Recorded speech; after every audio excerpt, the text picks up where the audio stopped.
ఈ విషయం అర్థం చేసుకుంటారని ఈ 3 రోజుల అసెంబ్లీ స్థానాలు 2 పార్లమెంటు స్థానాల్లో వాళ్ళు పోటీ చేయడం జరిగింది.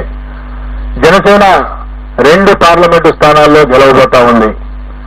అలాగే అసెంబ్లీ స్థానాల్లో పిఠాపురం నుండి పోటీ చేసినటువంటి జనసేన పార్టీ వ్యవస్థాపక అధ్యక్షులు శ్రీ పవన్ కళ్యాణ్ గారు భారీ మెజార్టీతో గెలవబోతా ఉన్నారు.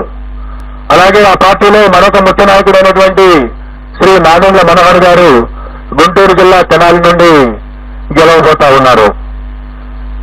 తర్వాత తెలుగుదేశం పార్టీ విషయానికి వస్తే తెలుగుదేశం పార్టీ అధ్యక్షులు రాష్ట్ర మాజీ ముఖ్యమంత్రి నారా చంద్రబాబు నాయుడు గారు కొత్తూరు నియోజకవర్గం నుండి భారీ మెజార్టీతో గెలవబోతా ఉన్నారు.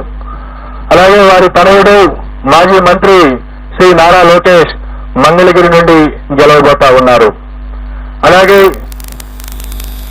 నటులు శ్రీ నందమూరి బాలకృష్ణ గారు హిందూపురం నియోజకవర్గం నుండి మంచి మెజారిటీతో గెలవబోతా ఉన్నారు.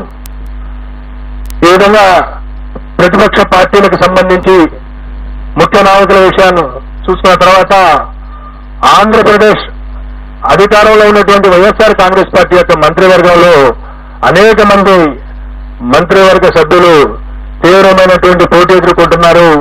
కొద్దిమంది ఓటమి చవిచూడబోతా ఉన్నారు. ఇందులో ముఖ్యంగా మనం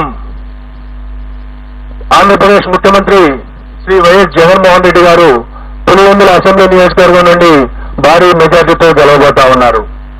అలాగే సిదిరి అప్పలరాజు గారు ప్రస్తుత మంత్రి పలాస నుండి ఓటమి చవిచూడబోతా ఉన్నారు.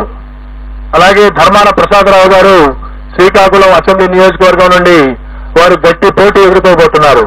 నేను ఎక్కడైతే గట్టి పోటీ అని సంబోధిస్తానో అక్కడ మా మార్జిన్ ఆఫ్ ఎర్రర్ ఏదైతే ఉంటుందో +/- 3% లోబడి ఫలితం ఉండే అవకాశం ఉంటుంది. కాబట్టి +/- 3% ఉన్న దగ్గర నేను గట్టి పోటీ అని సంబోధించడం జరుగుతుంది. అలాగే పీడిక రాజన్న దొర సాలూరు అసెంబ్లీ నియోజకవర్గం నుండి గెలుపొందబోతా ఉన్నారు. అలాగే బొత్స సత్యనారాయణ గారు ప్రస్తుత మంత్రి మాజీ పిసిసి అధ్యక్షులు చీపురుపల్లి అసెంబ్లీ నియోజకవర్గం నుండి మంచి మెజారిటీతో గెలుపొందబోతా ఉన్నారు. అలాగే గుడివాడ